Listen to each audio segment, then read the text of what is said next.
terapeuti.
Pro 4 RRI Padang, Ensiklopedia Budaya Keindonesiaan.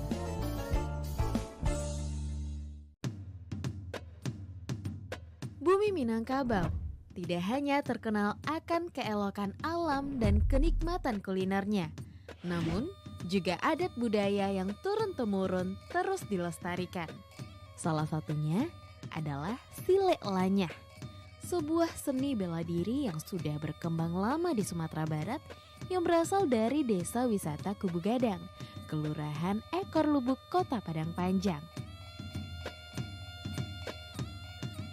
Pertunjukan seni ini biasanya diadakan setelah panen sawah dan di sawah yang basah atau berlumpur. Gerakan yang diperagakan dalam silek lanyah merupakan turunan dari gerakan silek yang ada di Minangkabau. Uniknya lagi, para pemain silek di desa wisata Kubu Gadang didominasi golongan muda. Meski mereka tidak sejago para tetua, pesona setiap gerakan yang ditunjukkan tetap pancarkan gelora.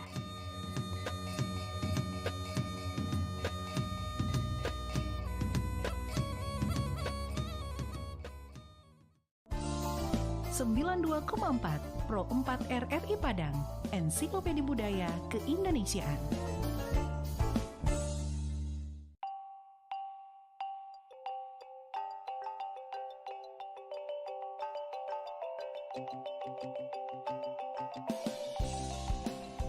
Malin Kundang, sebuah legenda yang dipercaya dulu pernah ada dan terjadi di Sumatera Barat.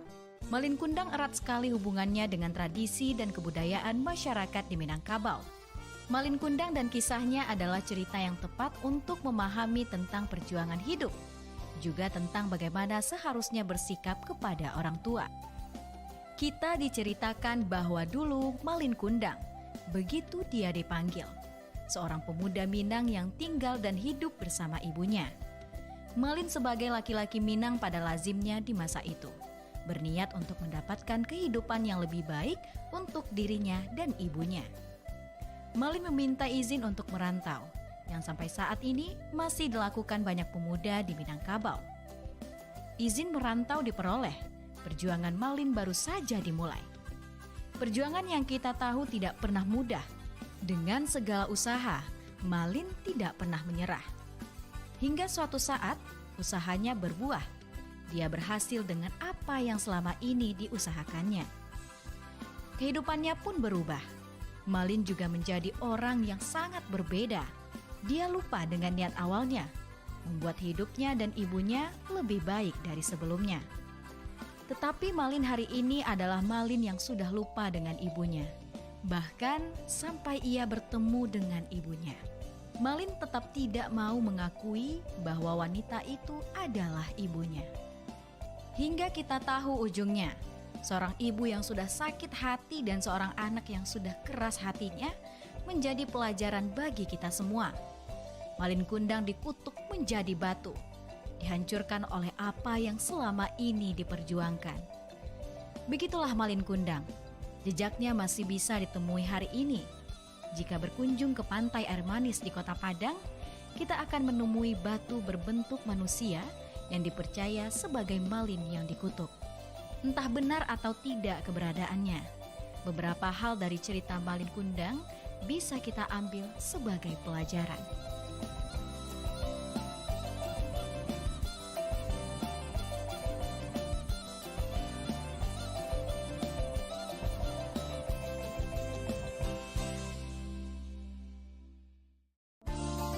Sembilan 92,4 Pro 4 RRI Padang, Ensiklopedia Budaya Keindonesiaan.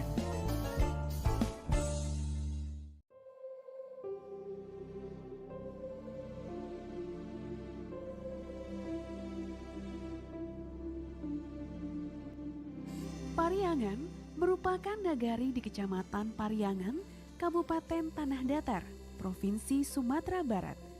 Terletak di lereng Gunung Marapi pada ketinggian 500 hingga 700 meter di atas permukaan laut. Menurut Tambo Minangkabau, Pariangan merupakan nagari tertua di ranah Minang. Nagari ini termasuk yang terbaik dalam menjaga rumah adat tradisional yang disebut Rumah Gadang. Pada Mei 2012, Nagari Pariangan terpilih sebagai salah satu dari 5 desa terindah di dunia. Keindahannya membuat dunia berdecak kagum. Hamparan sawah yang sangat subur dan pepohonan rimbun. Ditambah rumah penduduk yang dibangun bertingkat-tingkat mengikuti kontur atau pola dari lereng gunung. Terlihat rapi dan sedap dipandang mata.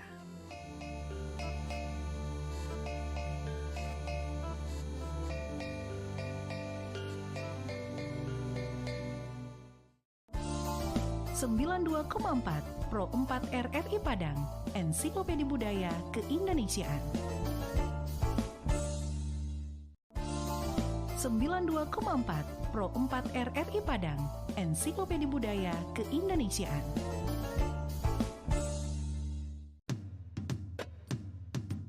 Bumi Minangkabau tidak hanya terkenal akan keelokan alam dan kenikmatan kulinernya, namun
aman bang, udah aman. Lagunya kedengeran.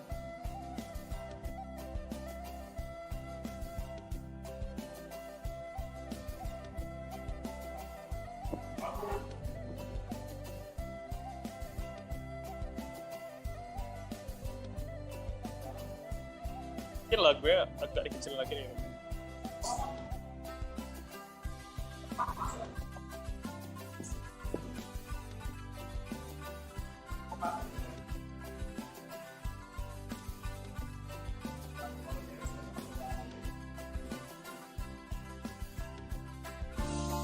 92,4 Pro 4 RRI Padang, Ensiklopedia Budaya Keindonesiaan.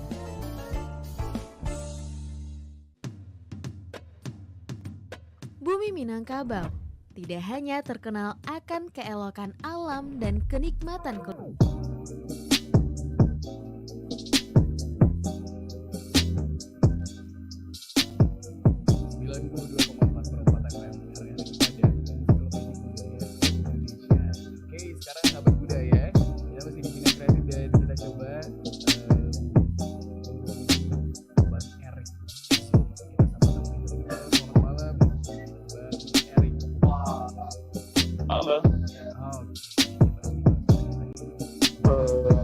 Suara musik mungkin terlalu besar.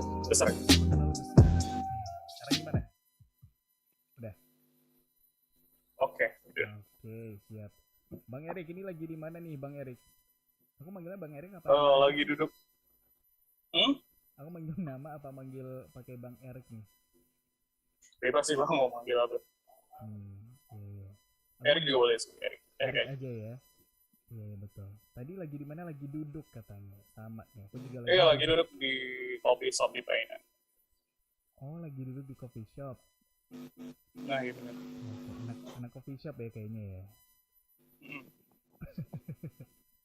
Ini Bang Erik gimana kabarnya? Sehat ya? Alhamdulillah sehat sih bang. Ini di coffee shop lagi kegiatannya lagi apa nih? Lagi santai atau lagi bikin ilustrasi juga di sana? Lagi santai sekarang sih. Lagi santai aja juga, ya. Kerjaan ilustrasi juga sih sekarang. Oh gitu. Gimana? Gimana tadi? Lagi nggak ada project ilustrasi juga sih sekarang. Lagi ada project apa kalau gitu kalau lagi nggak ada project ilustrasi? Sekarang sih kerja biasa. Oh, kerja. Sekarang jadi startup. Iya. Kerja sebagai? Sekarang baru probation sebagai creative director. Apa? Creative director. Creative director. Iya bener. Probation. Di mana tuh? Salah satu startup di Jakarta Selatan namanya Digital Venture. Salah satu startup di Jakarta Selatan namanya Digital Venture. Jakarta Selatan. Wow. Berarti tapi apa sih full remote sih kerjaannya. Jarak jauh semua. Oh, nggak di sana ya, nggak di domisilinya nggak bener. Ke Jakarta. Tapi pernah nggak work from office gitu? Jadi emang ada di kantornya di Jakarta Selatan gitu? Belum sih, dari awal sampai sekarang emang full remote jarak jauh semua sih. Karena emang seterusnya bakal kayak gini atau nanti setelah pandeminya selesai akan ke Jakarta? Kayaknya sampai ke depannya kayak gini sih mas. Soalnya kan apa ya, perusahaan udah mulai ekspansi di Padang juga. Oh gitu, udah mulai ekspansi di Padang. Berarti ada cabangnya di Padang? Ada timnya di Padang. Oh gitu. Jadi maksudnya ini sebuah startup yang bergerak di bidang apa nih, kalau boleh tahu? Bergerak di bidang konsultan sama digital marketing. Sama digital marketing. Dan Erik sebagai kreatif direkturnya di situ ya? Iya, sebagai kreatif direktur. Oke, kegiatannya sehari-hari kayak apa sih kalau seorang kreatif direktur, Erik? Karena di probation yang masih di awal, biasanya bertanggung jawab atas visualnya sebuah perusahaan sih. Sama kliennya. Oh gitu, misalnya ada presentasi buat ketemu sama klien ini, nah itu Erik yang bikin gitu ya? Nah benar juga, salah satunya kayak gitu.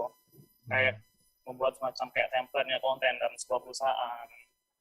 Terus ada bentukan visual segala macamnya gitu. Jadi untuk kebutuhan visualnya sih, semuanya tanggung jawab atas kreatif direktur. Oke, termasuk di media sosial? Iya, termasuk media sosial sekarang. Oke. Yang paling memberatkan itu kalau jadi seorang kreatif director itu di bagian apanya, Erik? Karena ini WFH, jadi kayak HP itu mesti harus hidup 24 jam gitu. Termasuk orangnya ya, termasuk pemilik HP-nya ya? Iya bener. Jadi kita rasa kayak notif itu kayak berasa ini bakal ada kerjaan lagi nih kayak gitu sih. Oh gitu. Tapi akan seru-seru aja ya karena juga ini bidangnya Erik gitu ya. Kalau dibilang kerjaan bidangnya ada ringan juga sih sebenarnya sih mas. Soalnya ini kan agak berseberangan ya sama ilustrasi sama ilustrator. Dulu kan pengennya jadi ilustrator. Tapi dalam hidup di sini ya jalannya aja sih ini. Tapi tetap sih buat ilustrasi juga tetap walaupun ada project juga ya tetap ilustrasi. Jadi ini agak menyimpang ya dari dari basicnya Erik gitu, yang emang basicnya kalau bisa dibilang sebagai ilustrator. Apa ya? Oke, kita mundur dulu nih ke awal-awal dulu sebelum menjadi Boleh. atau mengenal dunia ilustrasi dan gambar-gambar desain kayak gini. Nah, pertama kali Erik kenal dunia kreatif seperti ini atau menggambar secara umum itu dari kapan sih, Erik? Kalau untuk hobi gambar udah lama sih. Dari kapan tuh? Udah dari SD juga sudah gambar. Sering gambar apa tuh biasanya waktu SD? Gambar gunung nggak? Dulu gambar anime juga sih awal-awalnya. Gambar anime. Wow, gambar apa Iya. tuh? Kalau boleh tahu. Gambar Naruto, One Piece ya klasik aja anak-anak di tahun 2000-an ya. Tapi bedanya gambar Erik mungkin bagus ya. Kalau kita kan juga suka nih gambar anime, gambar apapun itu ya, gambar kartun. Tapi jelek gitu ya. Naruto kayaknya nggak bangga dia melihat gambar dirinya jadi kayak gitu. Tapi Erik bisa punya kemampuan seni seperti ini dari mana sih, Erik? Kebetulan saya background pendidikannya juga seorang seni rupa sih. Tapi pas SD belum dong, masa pendidikan pas SD belum. Udah seni rupa? Apa ya, aslinya emang suka nonton anime salah satu. Oh, jadi Jepang emang berpengaruh sih kayaknya dalam dunia anak-anak Indonesia kayaknya. Di Jepangan ya? Suka gambar itu kayak, dulu saya kecil sering beli komik Doraemon sih. Dulu kecil sering beli komik Doraemon? Komik Doraemon, bener. Itu dulu udah sampai 1 kardus lebih sih. Iya, dan sekarang kayak jadi barang langka gitu ya? Anjing gitu sih. Tapi komiknya udah apa ya? Hilang? Udah banyak hilang. Banyak yang minjem cuman nggak dikembaliin lagi sih.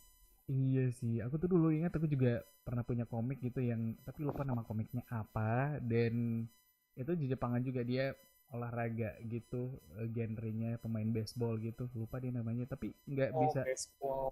Ingat nggak? Aku lupa sih namanya. Baseball. Ada apa ya baseball yang keren itu? Biasanya kalau olahraga itu kayak slam dunk, Kapten Tsubasa.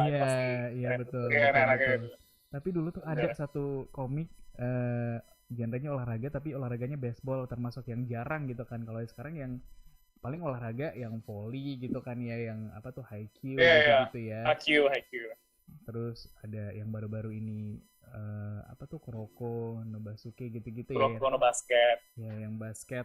Nah, tapi waktu itu seru aja kayaknya, tapi lupa nama ininya. Dan maksudnya itu nggak jadi bikin aku juga tiba-tiba bisa bikin gambar gitu walaupun suka komik gitu ya. Tapi Erik kayaknya emang punya bakat juga ya di bidang pergambaran ini. Kalau dibilang itu bakat atau dari Tuhan itu kayak semacam keret itu sih. Kan kalau bilang bakat ya nggak bakat juga sih, kita kan mesti ada praktisnya juga, ada latihan itu. Ada latihannya gitu ya. Betul. Pernah mengalami gambarnya Erik jelek nggak? Merasa gambarnya Erik, gambar saya kayak gini ya gitu. Malahan sampai sekarang merasa jelek juga sih. Oh gitu? Iya, harus kayak gitu sih kayaknya. Kenapa tuh? Kenapa harus merasa? Soalnya kalau udah puas langsung kan nggak ada improvement nanti ya ke depannya. Jadi bagusnya kita nganggap jelek terus juga apa. Tapi yang penting tetap ada improve-nya. Di-improve ya, dikembangkan skillnya gitu ya. Iya, betul. Tapi pernah dong ada satu karya yang Erik merasa, wah ini nih sebuah masterpiece nih. Pernah ada kayak gitu nggak? Pernah. Salah satu kenapa sih? Yang mana tuh? Kemarin itu salah satu masterpiece itu di karya akhir sih, karya akhir kuliah. Karya akhir kuliah? Wow. Iya, ada lukisan satu. Ada lukisan satu ya. Dan itu kita udah ke masa Erik kuliah. Nah dari SD itu, dari komik tadi, beli komik Doraemon, terus suka nonton anime, Jepangan gitu ya. Dan akhirnya menimbulkan kesukaan, akhirnya bisa ngegambar. Itu berlanjut tuh sampai SMP, SMA gitu-gitu ya? Ya berlanjut, tetap gambar. Anime tuh terus tuh? Di bagian catatan sekolah pasti ada gambarnya sih, di bagian bagian halaman belakang. Iya sih, betul sih. Pasti biasa gitu. Ngegambar ya walaupun gak jelas. Bener. Iya. Pas jam matematika ya biasanya gambar sih. Pas jam matematika, pas pelajaran membosankan. Enggak menarik sedikit nih. Ngapain sih iya. belajar aljabar segala macam. Oh iya, kadang-kadang wajah gurunya tuh digambar tuh, ya enggak? Iya kayak sih. Guru matematika juga terkenal killer kan biasanya. Iya. Udah pelajarannya sulit terus pas pelajaran matematikanya ngegambar ya. Akan masuk sekali tuh pelajaran matematika. Enggak bakal masuk sih bang.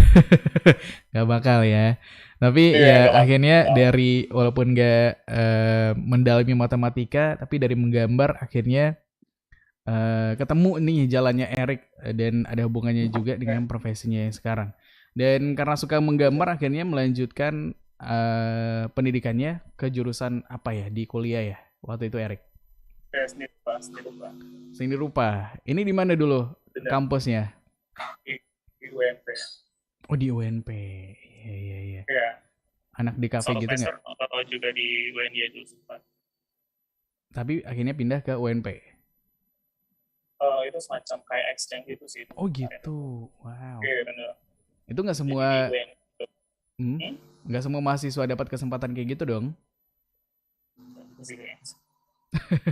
Kenapa tuh bisa akhirnya bisa exchange juga ke UNY? Jogja berarti ya? Iya Jogja kemarin. Gimana tuh ceritanya? Dimasukin aja sih kemarin pendaftarannya. Ya, Oh ada.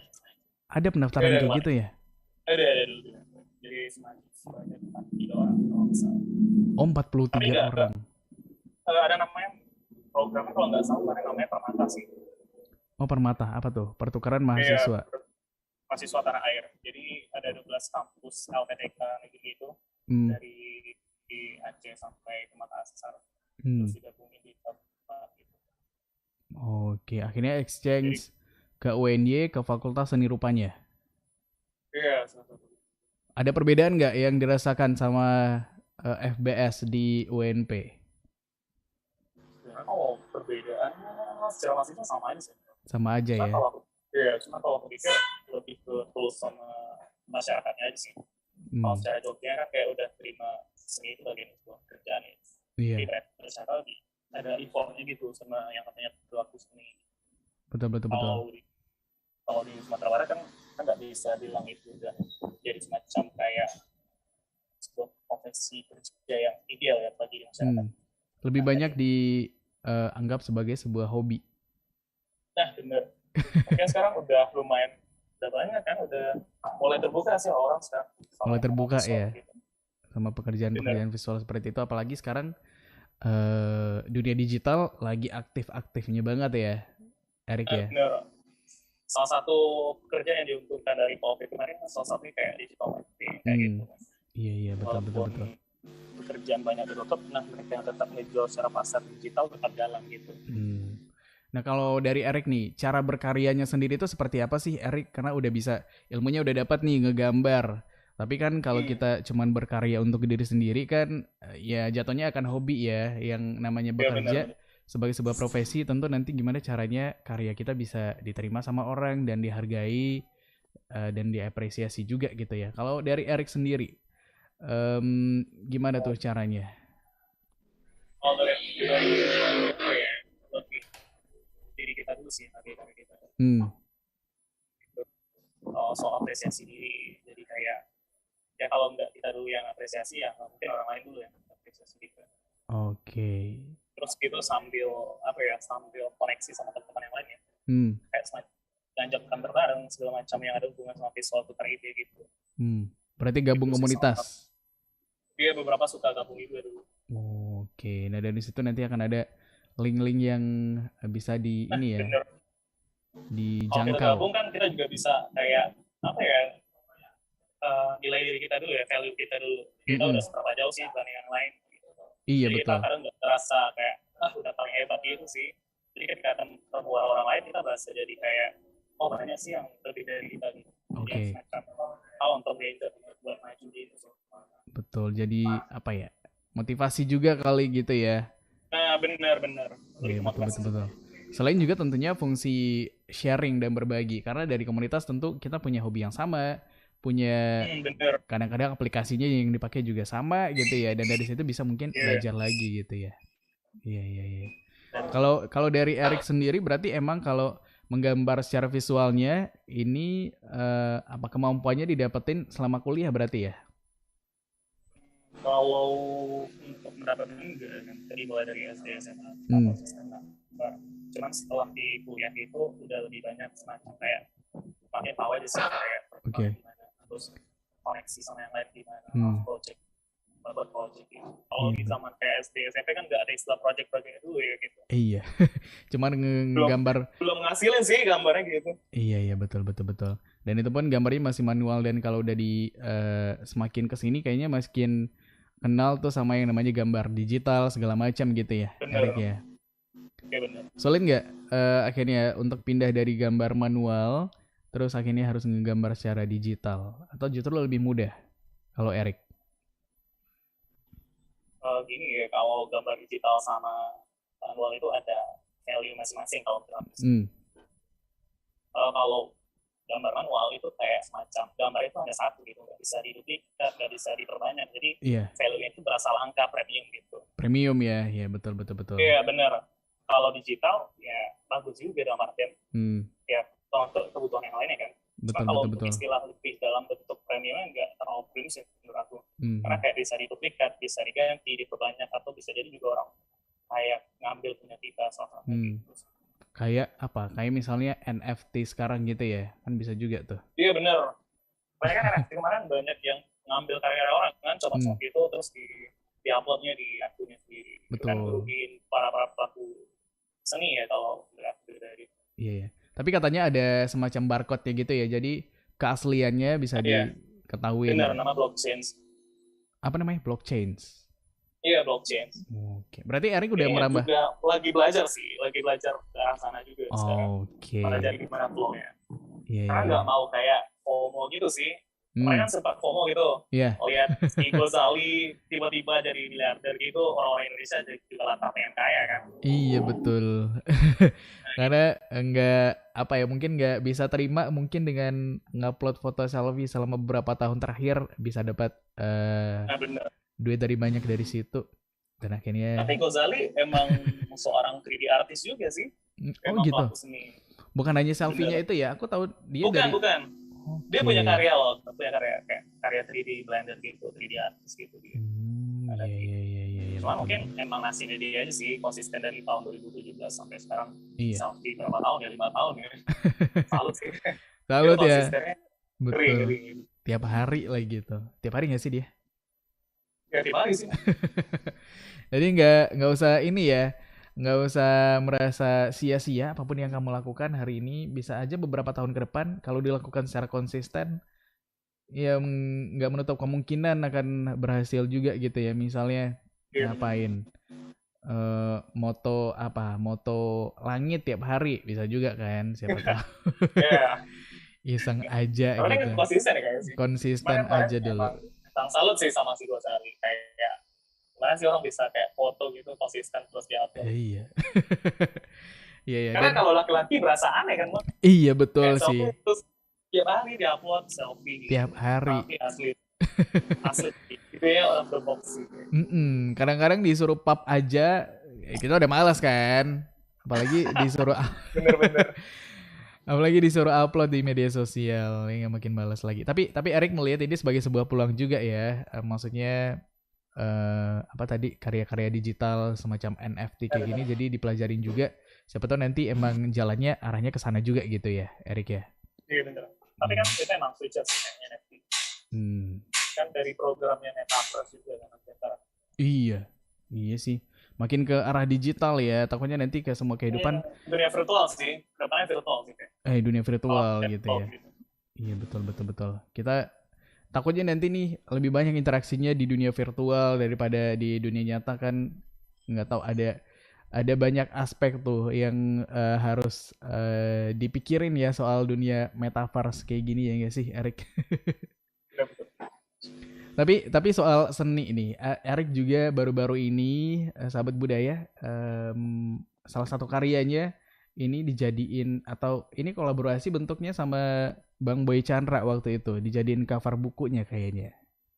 Oke, kemarin sempat buat cover bukunya Bang Boy Chandra.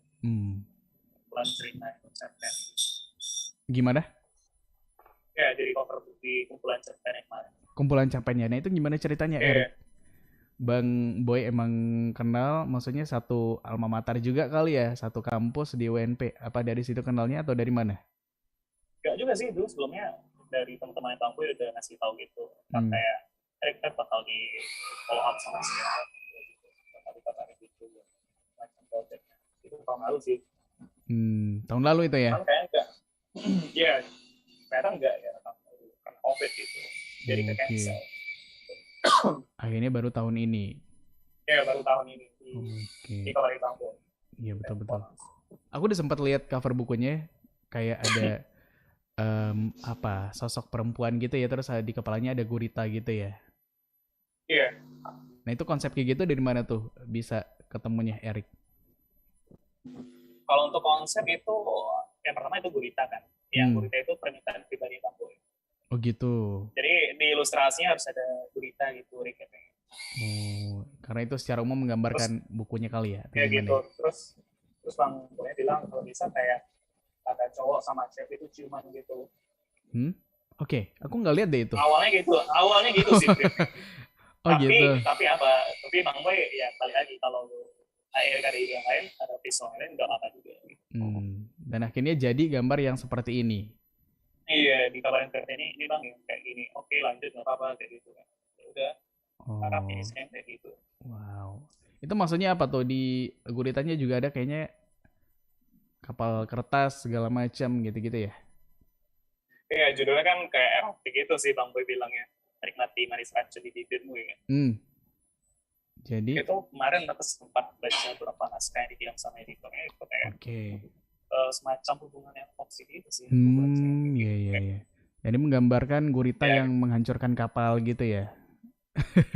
Kayak gurita itu membawa racun gitu sih. Membawa racun. Iya. Banyak kan hubungan sekarang kayak gitu kan.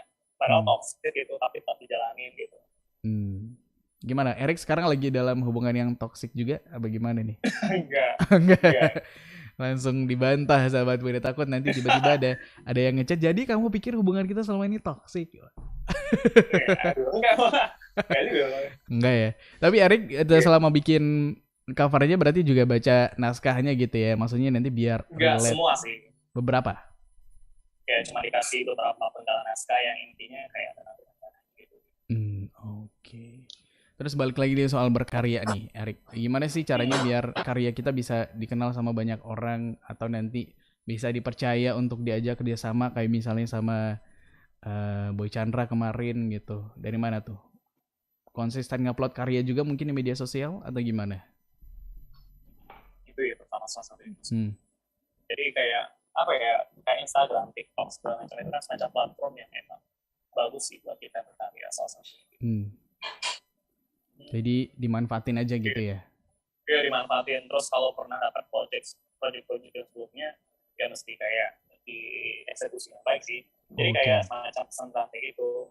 Ketika klien kita puas, maka dia juga bakal rekomendasiin kita ke orang-orang lain. Kayak itu juga sih nanti sistem flow yang pribadi. Oke, betul. Berarti emang kualitas dari apa yang kita bikin itu emang harus bakal kayak gitu sih. Dipertahankan ya. Jadi kalau kita ada ide bagus untuk apa, insya Allah pasti ada apanya. Iya betul.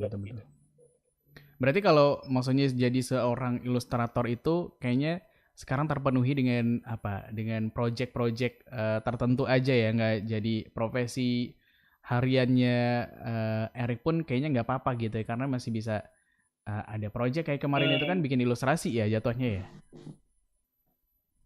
Iya benar. Kayak apa ya, semacam idealisnya diri aja sih. Sekarang kan kalau kerjaan kan emang kayak di desain gitu. Nah dari buat ilustrasi berasa kayak ya udah lepasin idealisnya. Oke. Kalau kita pikir nggak bisa sih, kita harus kayak pikirin ekspektasi yang dikasih ego makan dulu gitu. Jadi sekarang bukan kayak money orientation gitu sih. Cuman kan kalau kita butuh uang ya butuh uang aja sih pasti. Iya betul. Ibaratnya kaki kita harus ada di dua sisi nih. Satu di sisi idealisnya, ya nggak sih? Satu di sisi untuk cari pemasukannya gitu ya, Erik ya. Iya benar. Jangan bertahan di idealis mulu, nanti nggak menghasilkan ya kita mau makan apa juga ya, betul ya, Erik? Benar. Kita nggak bisa kayak apa ya? kayak idealis, kita maksa idealis kita buat orang lain. Iya. Karena orang lainnya butuhnya kayak gini kan, nggak mungkin sih kita berdebat sama orang lain gitu. Oke. Kalau lagi nggak ada project, misalnya kayak sekarang ini, nah itu idealisnya dituangkan kemana tuh, Erik? Apakah ya bikin gambar aja terus nanti diposting udah gitu, atau gimana? Ada cara lainnya? Kayak gitu sih, karena kayak jam 2 malam dulu gitu buat sketch aja sih di iPad. Terus kalau udah selesai ya bisa gitu sih kan. Karena mau bikin apa sih yang kayak semacam banyak gitu aja sih. Karena juga curhat sih sambil gambar kayak gitu aja. Curhat sambil ngegambar? Kayak gitu aja sih. Curhat sama siapa? Sama buku, gambar? Enggak. Jadi artinya kayak gambar-gambar di gambarnya gitu. Oh gitu. Iya. Jadi kayak kalau kayak lagi sedih aja kayak gambar aja sih, gambar sedih gitu. Jadi kalau kamu ngelihat hasil karyanya Erik nih, sahabat budaya, pasti banyak kode-kode Erik di dalamnya. Ini bentuk protes dia sama apa yang nggak dia suka. Mungkin ada curhatan-curhatan dia, ada kritik-kritik politik sosial juga nggak di gambar-gambarnya Erik?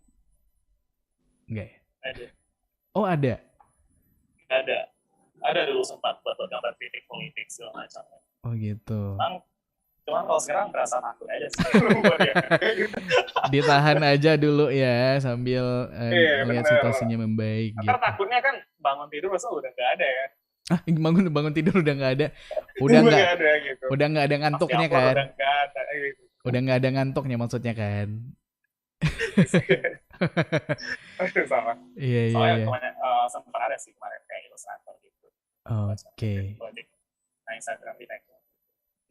Oke. Tapi kedepannya akan ada apa lagi nih karya dari Erik? Misalnya ada keinginan untuk bikin buku ilustrasi gitu nggak sih Erik? Atau apa gitu? Rencananya mau buat seri untuk NFT sih. Oke. Bentuknya apa nih nanti? Karakter orang-orang kayak gitu? Ini bentuknya bisa apa aja ya kayaknya ya? Kalau di NFT ini ya? Kayak apa ya? Penting kalau menurut aku pribadi nilainya gini sih. Yang penting ada karakter sama tema yang bakal kita jual. Salah satu. Oke. Rencana aku mau buat semacam kayak tema apa? The Ocean Sky gitu sih. Apa temanya? The Ocean Sky.